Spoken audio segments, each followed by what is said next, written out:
So, hi everybody, this is Hustle Hub. I'm Giacomo, and today we are with a special guest.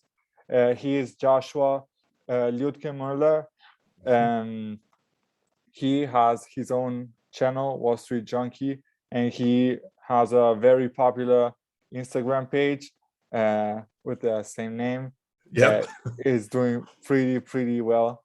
And he also has the CFA, the CFP, and he is also a licensed real estate agent. So, is there anything you haven't done yet? So I will qualify. I haven't yet gotten the CFP. I sit it in a month. I've done all the education for it. So just waiting for that exam. But hopefully in a month, I can say I have the CFP out in November, I believe. Early November. But is there anything I haven't done? I haven't gotten an MBA. So, I don't. I don't think I'll intend to go back and get my MBA. But yeah, I've had a good amount of time to get some of these credentials under my name, and I'm happy to be here. And thanks for having me, man. I really appreciate it. Thank you for being with us. So, can you tell us a bit about your background and how you got into finance and why you went into this field and started with the CFA and then all the other stuff? Yeah, great question. So just starting out, grew up in California, went to high school in California, and then at 18, I moved to Texas, joined the military to help pay for college. And I'm actually wearing my Texas A&M shirt right here. And went to the military, was in the National Guard and Reserve components for 6 years, and did my undergrad and my master's in economics. And towards like the last year, I realized I wanted to get into finance or, a professional career in finance just for my economics background. And I was able to land an internship at a bank, a capital markets position where I worked on an auto asset-backed security transaction. I don't know if you know what that is. They securitize auto loans and kind of sell them, as a securitized bundle to the street. So I worked on that deal and realized I wanted to get an investment career. So I did that internship, went back to school, and realized, and I'll talk about this when we dive into the CFA, I realized that the CFA for me probably made the most sense compared to an MBA because I really wanted to get into that analytical and asset management world. The CFA tends to be a better choice for that specifically. And so I decided to pursue that in conjunction with my graduate studies, because I'll talk about this a little bit later. I think if you're going to do the CFA, it helps to do it while you're still in school. Because if I would have done it while I was a professional, not in school, you kind of lose that study mentality. And I think you're just fighting an uphill battle. So my advice, start it while you're already in school. So I did that and did level 1, and then got a job on a mortgage-backed securities desk. And I was a trader for 3.5, 4 years. And now I'm a full-time entrepreneur. I run with a partner, I run an advisory firm, a registered investment advisor, and I'm also a realtor on the side. Okay. So can you tell us a bit how that transition from the military to the finance world came to be? What motivated you to get into finance, and why did you decide specifically for asset management compared to others? Yeah, great question. So I think for me, the transition of the military into the finance world, I knew the military was just a means to pay for my education. I always knew I was going to get into finance, early on in college.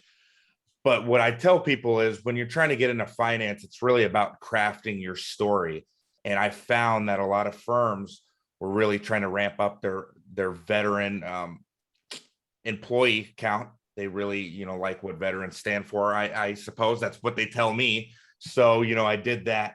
And it was just a natural transition because I think, in the military, you learn a lot about discipline, time management, and really managing a big load of information, things coming at you full force, and you have to be, quick on your feet. So I think the transition into finance is actually a lot easier than most people think. Yeah. And what else did you want to know specifically on that transition? Was there anything else? Why did you decide specifically for asset management compared to others? Was Yeah. there a motivation to go exactly in that field, or you wanted to get an understanding of what it's like and you picked that one because that came about more easily compared to others, let's say? Yeah, good question. I think for me, asset management, I really like the idea, the analytical nature of it. And so I never actually got on the buy side of asset management. I was always on sell side. So when I did CFA, the idea was to transition to buy side. But for me, asset management just allowed me to think outside the box the most. I really liked, to get into a role in asset management where I was managing institutional dollars and deciding on a portfolio strategy. I really liked that more so than, I originally started out as a trader. And I'll talk about this. There's a really, really stressful job. And the desk I was working on, there was a tight constraint. So it wasn't like I could actually think outside the box as much as I would have liked if I was at an asset management role that I was trying to get into, perhaps maybe a hedge fund. You kind of get that free range to kind of do what you want, or within reason. Being on my trading desk, it was a lot more constraint. And so that's kind of why I ultimately wanted to switch to asset management. Okay. Can you tell us a bit about how you got the job? What was the recruitment like? And can Sure. you tell us a bit more, break that down, how that works specifically for traders and specifically for the type of trades you made in the field that you talked about? So you said auto loans, right? And Yep. mortgage-backed securities, right? So, the general way to break into finance, typically the way I did it was you need to have one more summer left till you graduate. So for most people, that would be between their junior and senior year at the university. That's a really great way to start. The way I approached it is I actually approached it probably the year before. I was networking already with banks and things of that nature, really utilizing my alumni network. And I knew for me, I knew when I was applying, I didn't want to be too picky. So I applied to trading roles. I applied to analyst roles. I applied to everything and did that in the fall. And for me at the bank that I worked at, it was, how did that work? It was, God, this was 5 years ago, but it was a phone call. And then they sent me some sort of case study to do as well. A little bit of modeling, things of that nature with Excel, a 3-statement model, and then past that. And then they invited me into their version of a super day, which was like 4 or 5 different interviews. And I was successfully past that and was awarded an internship as an analyst at their bank. Okay. Just for a better understanding, did you already have the CFA level 1 at that time or not? I had started studying for it. So I Okay. told them that I was studying for it. And I think, would I put it on the resume? Because a lot of people ask me, right, when they're applying to internships, does it help to put it on the resume? I did not put studying for CFA level 1. That could possibly turn people away from you because it might appear that you're trying to grab some sort of elite status without you really having earned it. So I would say to those who are signed up for level 1, I wouldn't put it on your resume until you pass at least one of the levels. I would say, though, in the interview, I would tell them, hey, when they ask about, questions about your background, I would mention your interest in the CFA program. That certainly helps, but I wouldn't put it on your resume quite yet.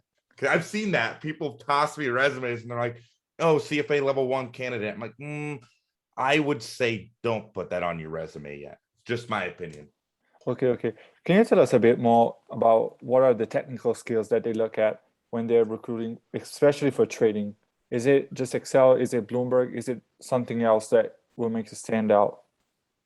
So for me, it was really interesting. So I don't know if I specifically clarified this, but my first role was as just a mortgage, or not a mortgage, a capital markets analyst. And the way I got into trading was I kind of got pulled into it.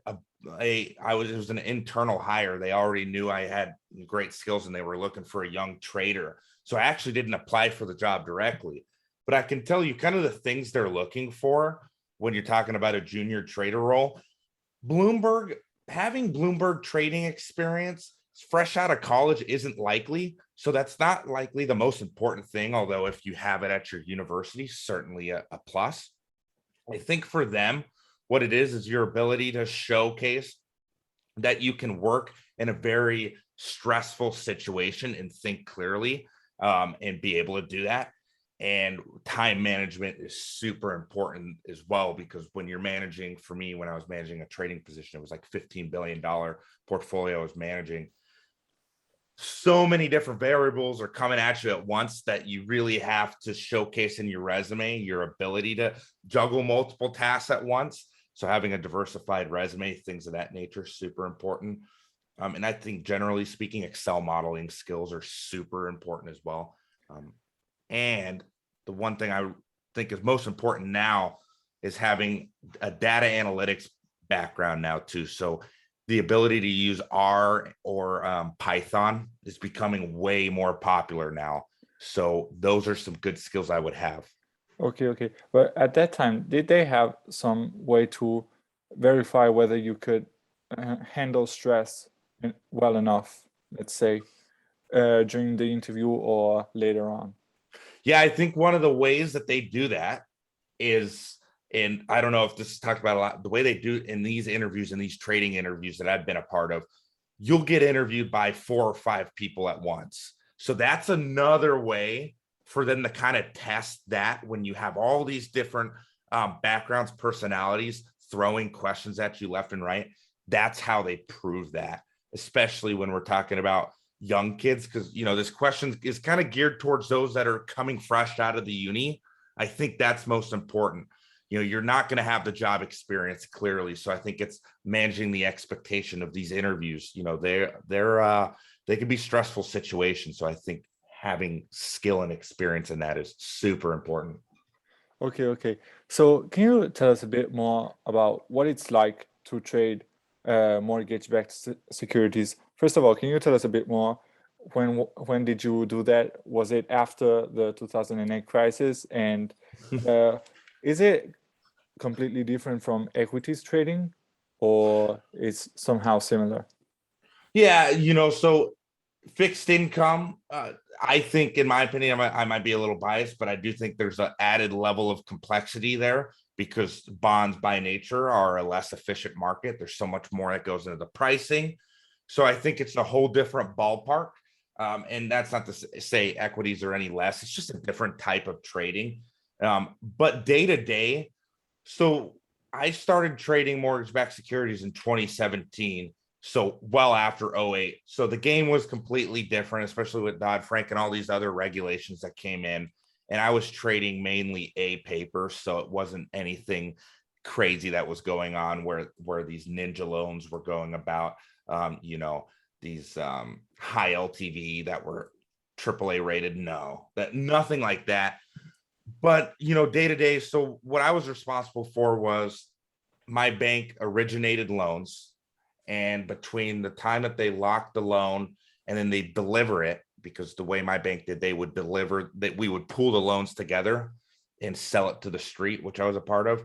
But in there's embedded interest rate risk. So my job was to sell securities, TBAs, and other securities forward to kind of hedge the interest rate risk.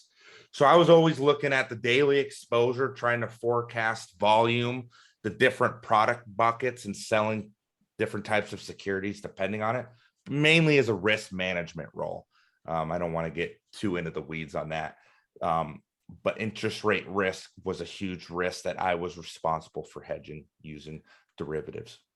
Okay. So to understand it a bit better, you were looking at the Fed's approach, so whether they would move interest rates up or down, so that in case they go partly up, you don't lose value on your loans, right?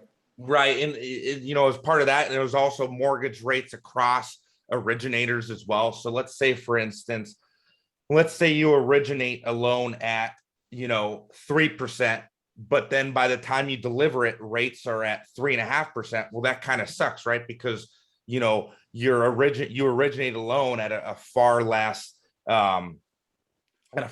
rate. So with that, me selling securities forward kind of locks in that P&L there.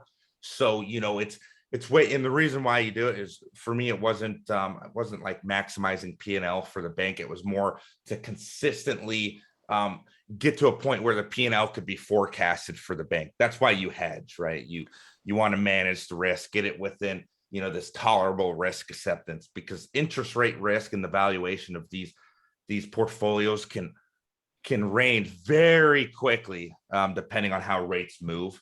So that's why my role existed, is just kind of smooth that volatility.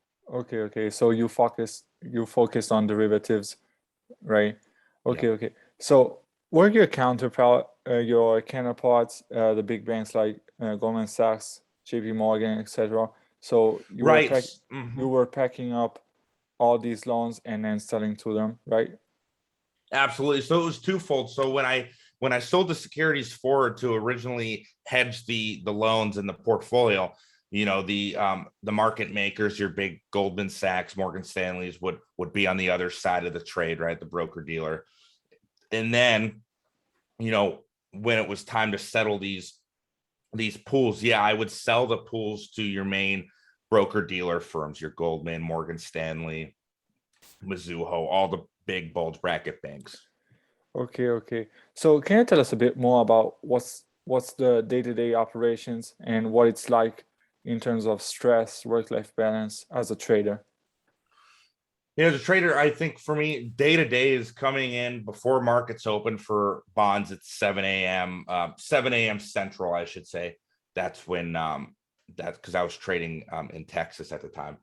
And so when bond markets open, you get there about 30 minutes before, and you just want to kind of get a feel for how markets are responding, what's going on in the news. And I think you've seen more and more of it is driven now by headline driven news. I mean, we see a lot of, your interest rate movements here, COVID scares there, rate hikes here and there. So really getting a feel for the trading day, and then getting a plan for me was trying to forecast volume and what we were going to originate that day, and then what kind of exposure I wanted to hedge the portfolio with. And then just little one-offs. So, if there was a Fed meeting coming up that afternoon, maybe it was advantageous for me to come out putting all my hedge trades on bright and early. If there was going to be a sell-off prior to the meeting, it's just little things like that, really getting that broad market sense of what drives, what kind of economic news drives this and that, all those types of things. That's kind of the expectation there. So that's kind of day to day, sitting at the desk. And also developing relationships is huge too in trading. So you're always talking to other traders on the other desk, just getting market color and just really trying to hone that in and ensure that your hedges are adequately protecting your downside risk. Okay. Can you tell us a bit more what it's like to develop those kind of relations? Are these other traders that you're relating with just inside your firm or with other firms as well? And Yeah, a good question. So mainly, go ahead. Is it just over the phone or Bloomberg, or is it completely different? Yeah, great question. So there was one other trader across internally in my bank that we did a little bit of work together. He was on a whole nother portfolio, and sometimes him and I would strike a deal on pools that he wanted from my desk. But other than that, the main interaction I had was with other traders externally. And day to day, what did that look like? I mean, I was on the phone 24/7. I think that's what trading is just talking and having the ability to communicate. And so I think that we'll go back to this. Why did I like trading, or why did I get into it? I think it's the social aspect too. Trading is very much that nitty gritty, just raw, pick up the phone, colorful language, dropping the F-bombs. It's fun, right? But so your question, Phone calls, absolutely. But we did have, our IB, our Bloomberg instant chats as well. So we're always pinging each other with market color, which is one of the things I miss about the desk. You always get the inside scoop. You're always getting the banks, capital markets expectations, any type of expectations for Fed news, anything like that, you're getting firsthand knowledge. So that was good. So mainly phone call and chats through Bloomberg. Okay. So, in a position like yours, is Bloomberg the only tool you use, or do you also use something else just for other things like getting data or doing analysis? What are the kind of tools that you use? Yeah, so for me specifically, Bloomberg is the main one that you do a lot of pricing through and a lot of the communication as well, getting a lot of the news, a lot of the market data. But as far as managing the portfolio, right, we actually use a third-party software, Compass Analytics, which kind of broke down the portfolio and showing its risk attributes and all those types of stats that you want to see in your portfolio when you're managing it. But that's a one-off that you can't really prepare for in these interviews. So I wouldn't, be too stressed about those analytics platforms. It's mainly you want Excel, and if you can get your hands on a Bloomberg terminal, that's helpful too. And a little bit of Python and R are absolutely very important in my opinion. Okay. And another question that comes up to me when we talk about all these platforms and so on. So right now, some hedge funds, for example, are investing in alternative data. Is there some valuable alternative data that is not just for equities, that can be valuable also for financial instruments like the ones you traded? Yeah, as far as alternative data, now that gets very specific into the products you're trading. So it can get really nichey, but that's absolutely becoming more and more the case. I know when I was on the mortgage desk, I was getting a lot of alternative data from different mortgage providers, like different stats on, different geographical breakdowns, different age groups, and all these things that kind of fit into how I was packaging mortgage-backed securities. So that alternative data is certainly becoming more and more of a driver. It's just one extra piece, but certainly becoming more important as it's more attainable. Okay.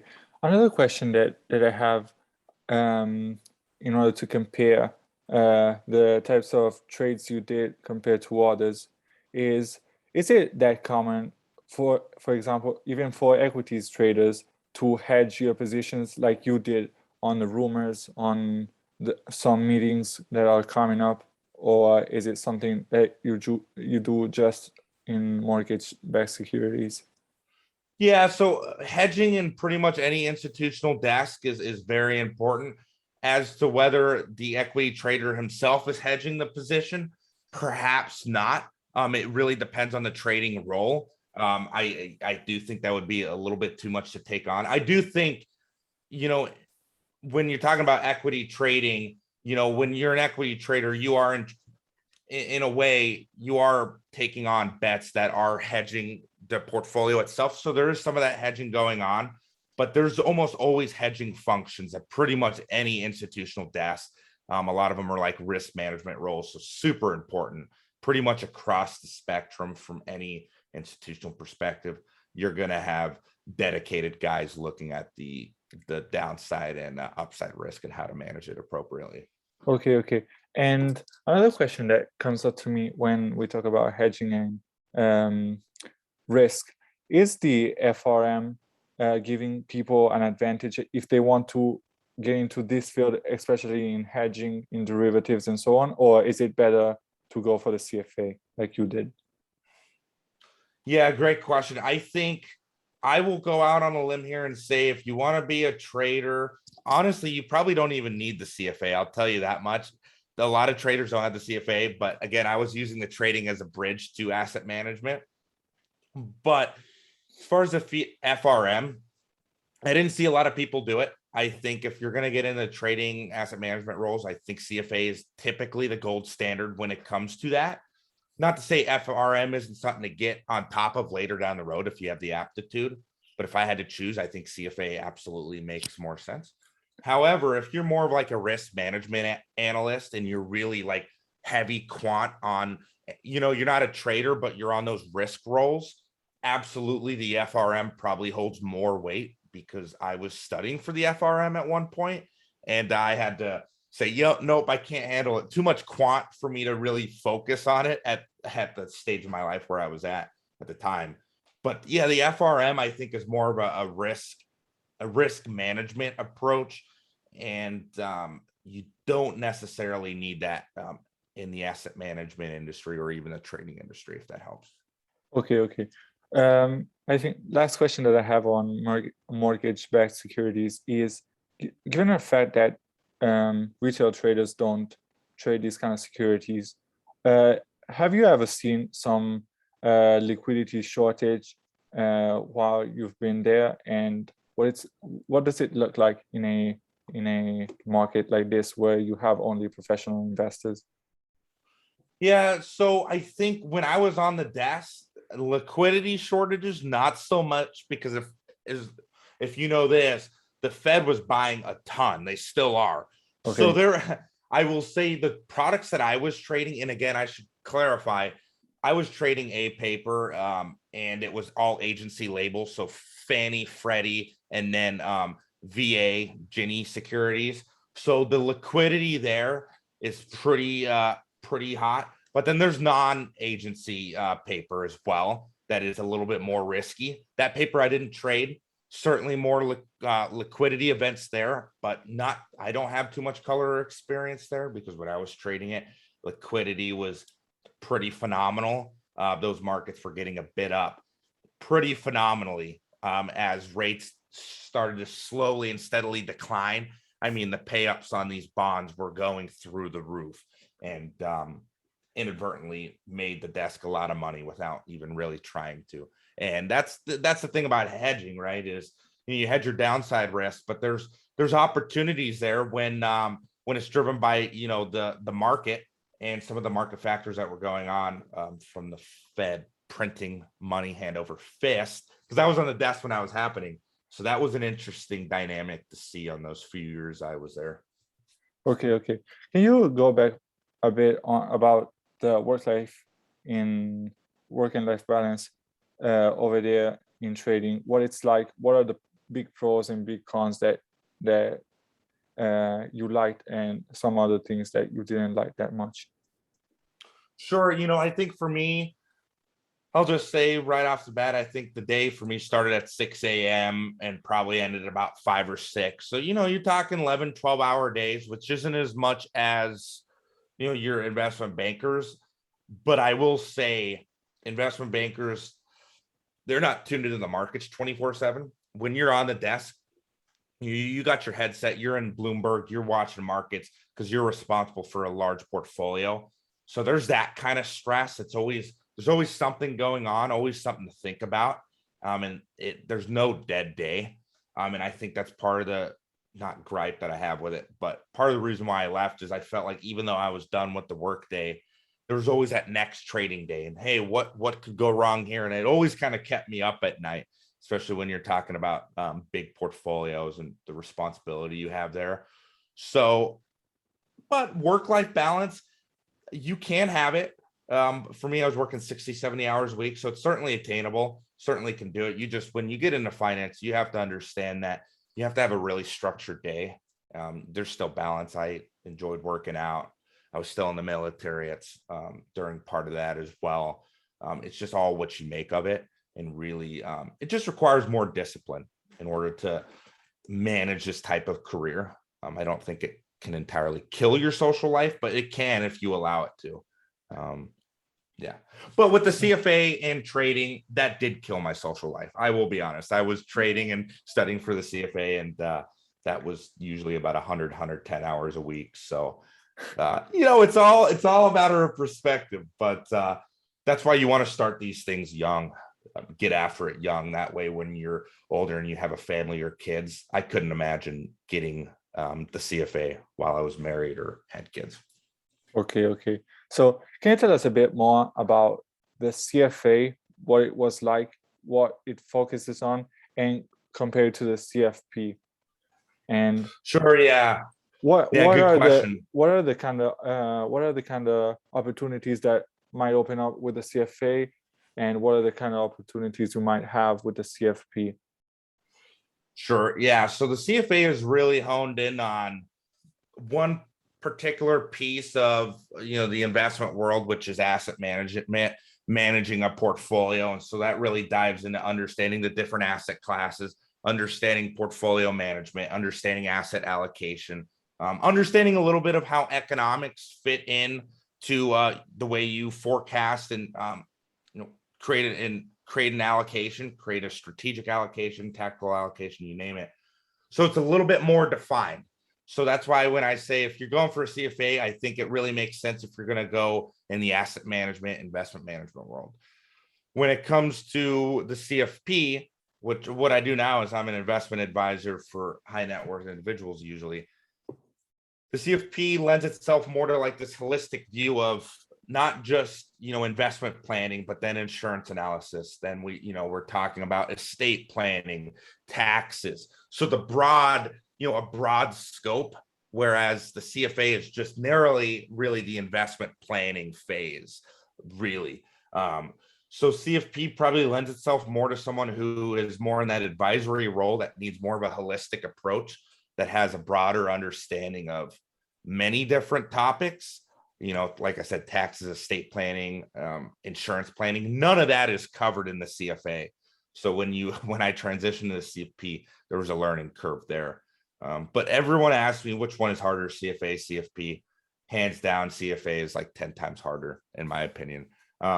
So when people ask me which one should you do first, I think you do CFA first.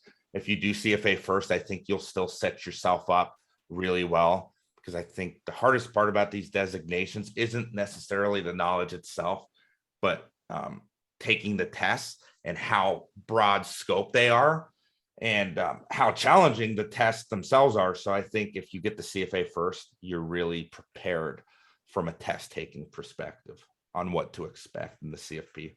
Okay. Is there something like a rumor, like is the CFA getting harder given the current pass rates, or is it the same?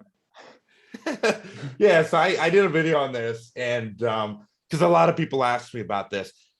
So I took it when I took level 1, I think the pass rate was like 43%. So quite a bit elevated, still hard, at least I thought.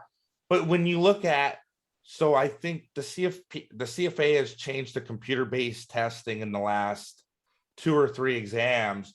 And since then, the pass rate has steadily been declining. My experience, I took CFA level 3.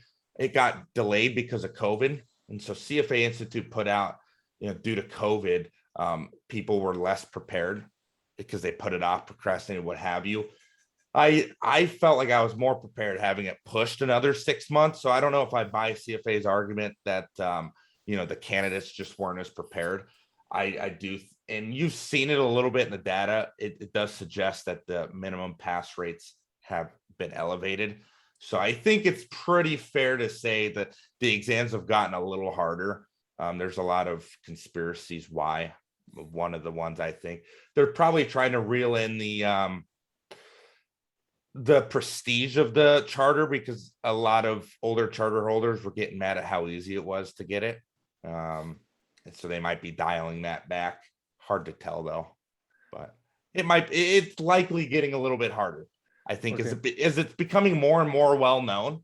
I think that's another thing we got to think about is the CFA is becoming more and more well known in colleges, right? You have all these like CFA prep programs in college that I was seeing. So I think with that, you're having a bigger scope of candidates. And another thing I think that is likely is I think they're trying to make level 1 harder. That way, if you do pass level 1, you have the best chance at passing levels 2 and level 3. Because what you found when I was going through it is just because you pass level 1, level 2 and 3 were super difficult, even if you pass level 1. So I think they're really trying to raise the bar to pass that first level. That way they get a good set of candidates that they can kind of forecast with a reasonable expectation to get those charters. Okay. So we broke down a bit what it's like, the CFA and the CFP. Can you go back when you left the bank, and Yep. what was that transition like, and how you got to the position you are right now, where you are an entrepreneur and you Yeah. help people allocate their capital? Sure. So for me, how I made that transition was this was right when COVID hit, a little bit before. I knew I was going to start transitioning out. I wanted to be an entrepreneur. I wanted to get back into real estate investing and be my own boss. So I knew that was happening. So that last year, I really started to stash away cash because I knew that I wasn't going to have an income when I quit. Some people like to have a side hustle before they quit their job. I just decided to have an adequate amount of savings to live off of for a couple of years before I got everything going. So I did that about a year before I quit the bank. And then, when I quit the bank in November of this last year, I said, hey, I'm heading out. That's what I'm doing. And the whole real estate investing thing was going well. And then people were telling me, hey, I want to hear your perspective on investing. So I started out with a podcast on social media, and it slowly started to grow. I think with my my sense of humor, I suppose, and things like that. My how brash I can be sometimes. So that kind of took off for me. And then about 4 or 5 months ago, an advisory firm said, hey, we want you to be an advisor. I had all the designations. I had my series 65, because if you get your CFA, I don't know if you know this, you can you get to skip 65. You're eligible to get it. So, I was licensed through FINRA at that point. And so I decided to make the leap because using my kind of social media platform, I really fell in love with helping the average retail investor, educate them and guide them along their investment journey. Okay.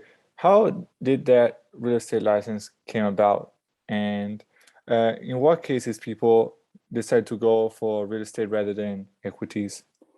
Oh, yeah, I think real estate license for me. So I have it in 2 states. Pretty easy process in the States. I don't know how it works. We were talking about this offline in Italy, a little bit different, I imagine. But here in the States, it's relatively easy. A couple of college courses that you can do online and take the exam. It's the problem with the real estate market in the US is being a real estate agent is pretty saturated market right now, and inventory is still pretty light. So being a realtor right now, pretty tough game. That's why I decided, to be an advisor as well, kind of have both. One of the things I'll say though about the real estate license that I really like is the ability to come up with like a referral program. So as you grow your brand on social media and online, what ends up happening is people want to use your real estate services. Now I'm only licensed in California and Nevada, but if someone wanted to buy a home in Florida, I could refer them to an agent that I knew in Florida, and I get a 25% commission off of it for doing Okay. nothing. So that's for me is the reason why I keep my licenses for the referrals. I get, 5-6 grand a month in referrals for doing absolutely nothing. I will take that. Now it takes a lot to get that referral business going, and it is really dependent on you growing a brand on social media and online, but that's something to consider as well. As opposed to why you would invest real estate versus equities, I don't think it's a black and or I don't think they're mutually exclusive. In fact, if you sit for the CFA, you'll come to understand you should have both in your portfolio. I have a heavy bias towards real estate because it is one of those that most millionaires have real estate in their portfolio. It's a great inflation hedge right now, especially, since the Fed has been continuing to kind of push their dovish view. I think inflation hedges need to be in place still, and real estate is a natural inflation hedge. So that's why I say real estate and equities.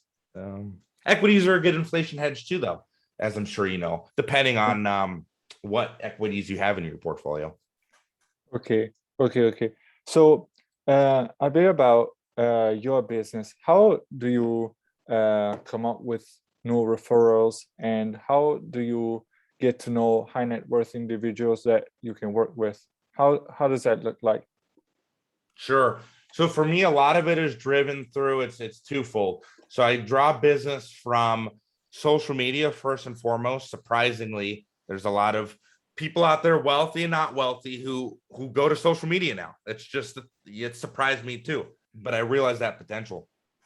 But as far as so that's one way I draw in clients. Usually that's small to medium net worth, although there are some high net worth individuals that reach out to me on social media, not as common. And this is another reason why I like having the real estate license is I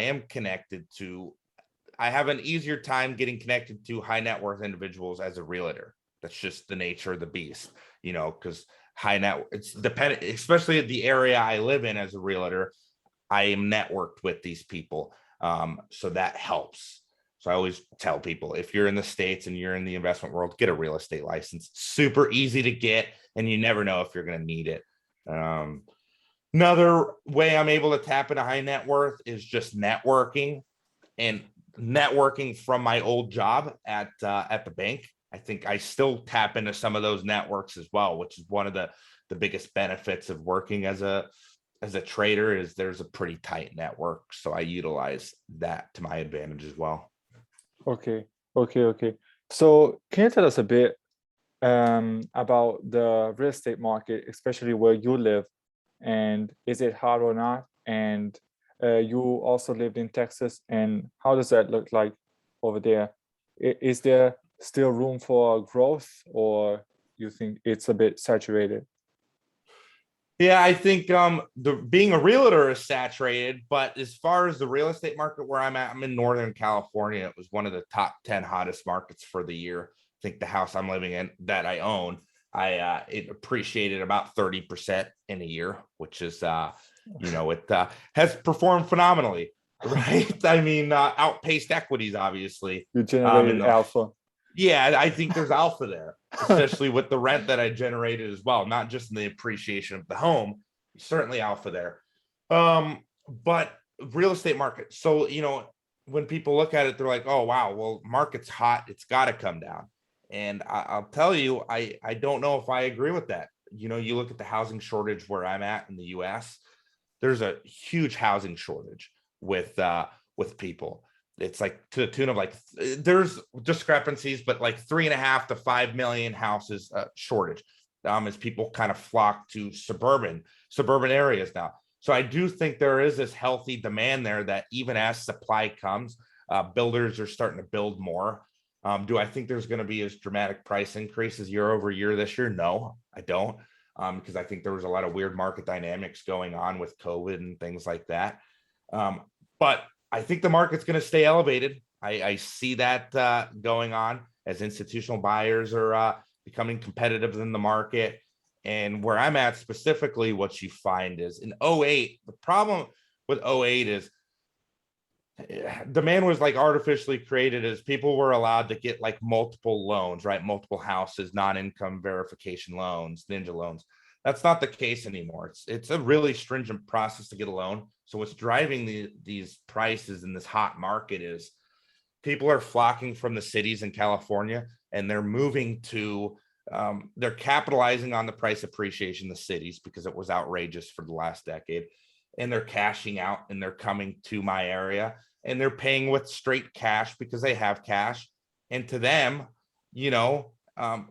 however you spin it, $1 million house in San Francisco gets you one or a 2-bedroom.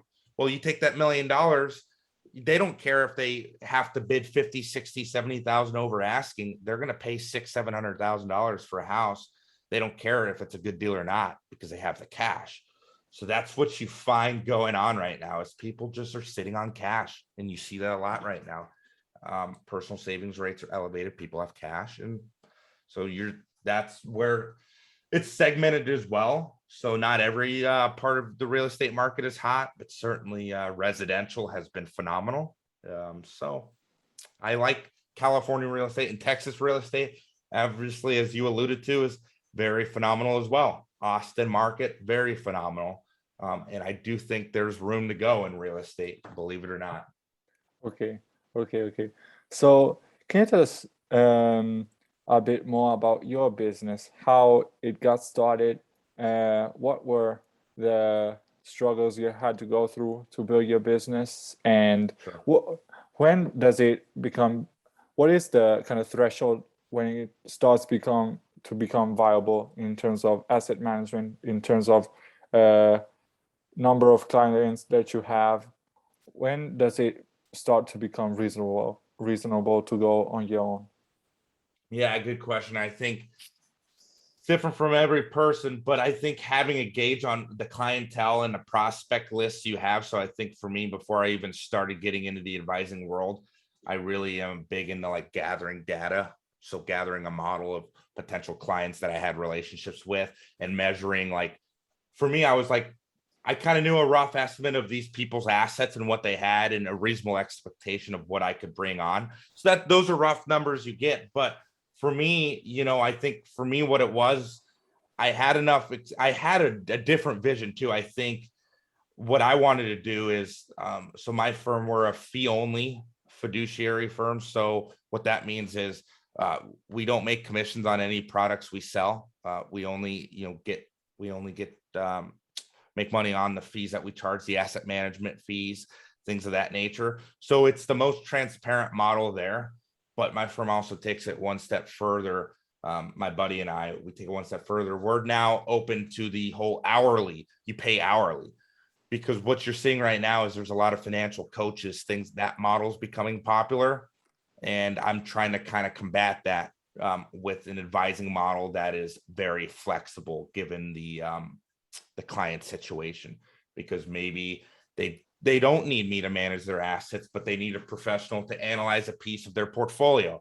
So I'll do it on an hourly basis and approach it from that perspective. So I think, how do you know? I think for me, it was with the firm realizing that there was a kind of a change in the way I think advising is going to be done in the future, and capitalizing on that with a new business model that isn't as popular, but I think is going to gain steam here in the next few years.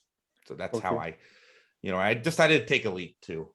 I guess you Okay. could say. Okay. One of the last technical questions that I have is, what do you miss the most about your desk and Yeah. your Bloomberg desk?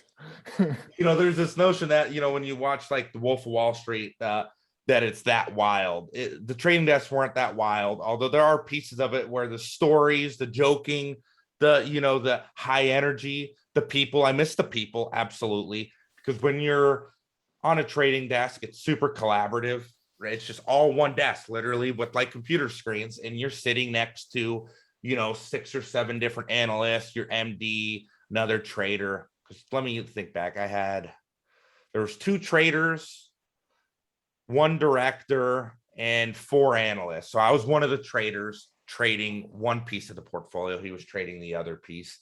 But again, I miss the social interaction, I guess you could say. And I think really it is the best collaborative environment to learn. You're like drinking from a fire hose, because you literally have access to everyone because they're right there. So Okay. Okay.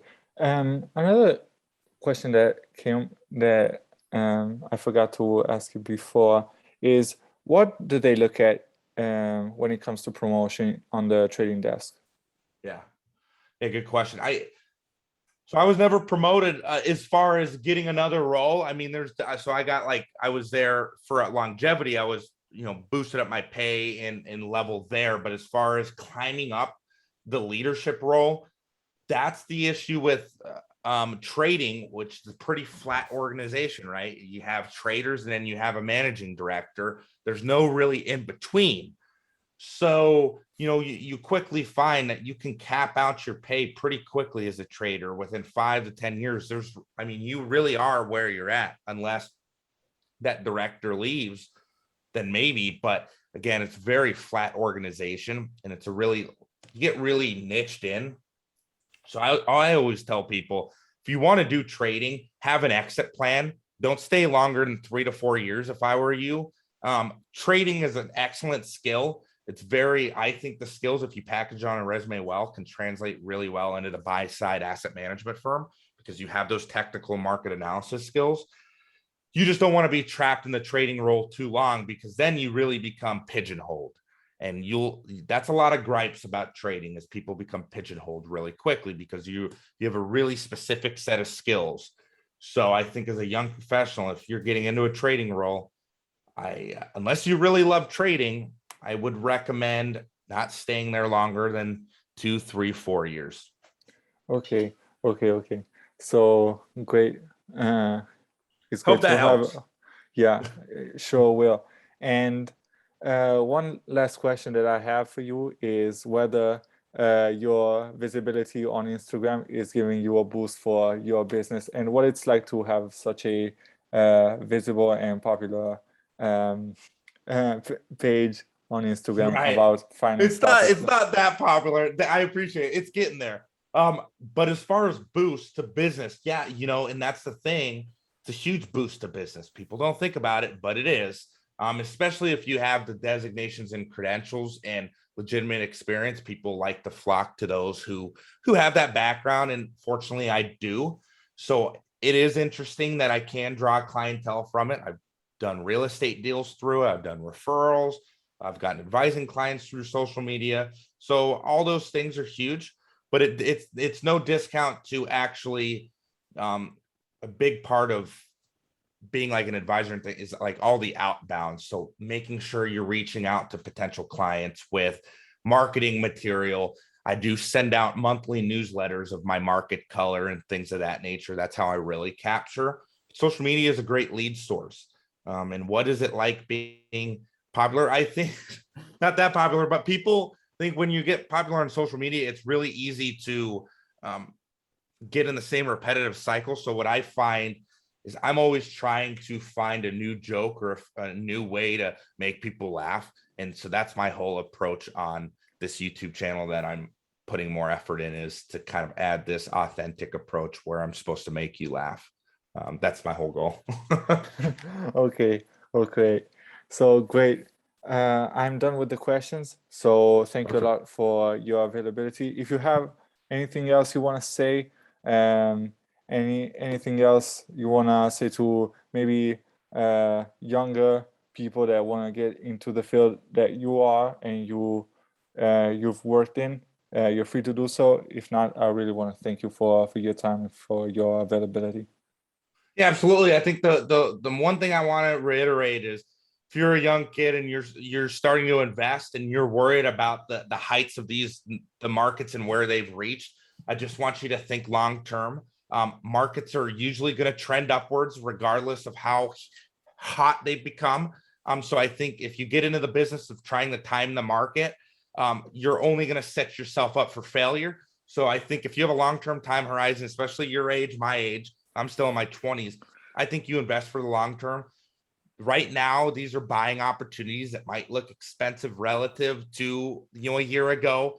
But again, you have such a long time horizon. You should be buying the dip. Although you and I both know September really wasn't as red as people thought it was going to be. But I think I'm still going to be buying stocks at this point. I think that's hopefully the in message October. I want to put. Yeah, I mean, I that's my message is, hey, buy stocks. Buy quality stocks. Now is not the time. You get a lot of inflation, hyperinflation weirdos, and all this nonsense. Robert Kiyosaki, that the Rich Dad Poor Dad guy, is putting out fear in the markets. Ignore it. Now is still a time to be buying stocks given your investment time horizon. Okay. And given the fact that you talked about Robert Kiyosaki, do you have any must-read books that you want to say? Yeah, I'm glad you brought that up because people were asking me. So, Rich Dad Poor Dad, have you heard that one? Yeah. Really popular. I think it's overrated, just in my opinion. If you don't follow him on Twitter, if you want a good laugh, he's kind of like the new Peter Schiff. He's just got a crazy perspective. He thinks the market's crashing in October. But besides that book, let's go with The Millionaire Next Door. Really like that book. Let's see. I like The Little Book of Common Sense Investing because as I work with a lot of retail investors, I really like the index fund ETF strategy as a way to, manage your expenses and keep the costs low. I like that book, Little Book of Common Sense Investing. In a recent one, I think that came out I think June of this year, Psychology of Money. So, Okay. and the reason, have you heard of it? No, not yet. Really good book. Do I have it here? No, I don't have it here. Anyways, great book. I have it in my room. But again, it's the reason why this book is really good is because it is recent. It just came out this year, so it has a lot of the recent market trends, and it actually talks about the COVID markets and what was going on there. So I think part of when you're finding investing books is finding ones that are there's some that are good, across all time horizons, but I think you do need to find some that are relevant. So, Intelligent Investor, great book. Some of the principles in Intelligent Investor are kind of outdated. So you want books like the Psychology of Money to kind of give you that new updated perspective. Okay, great. So thank you a lot for sharing all this insight with us. Thank you. Thank you a lot. So this is it for today. This is Hustle Hub. I'm Giacomo. See you next time. Peace.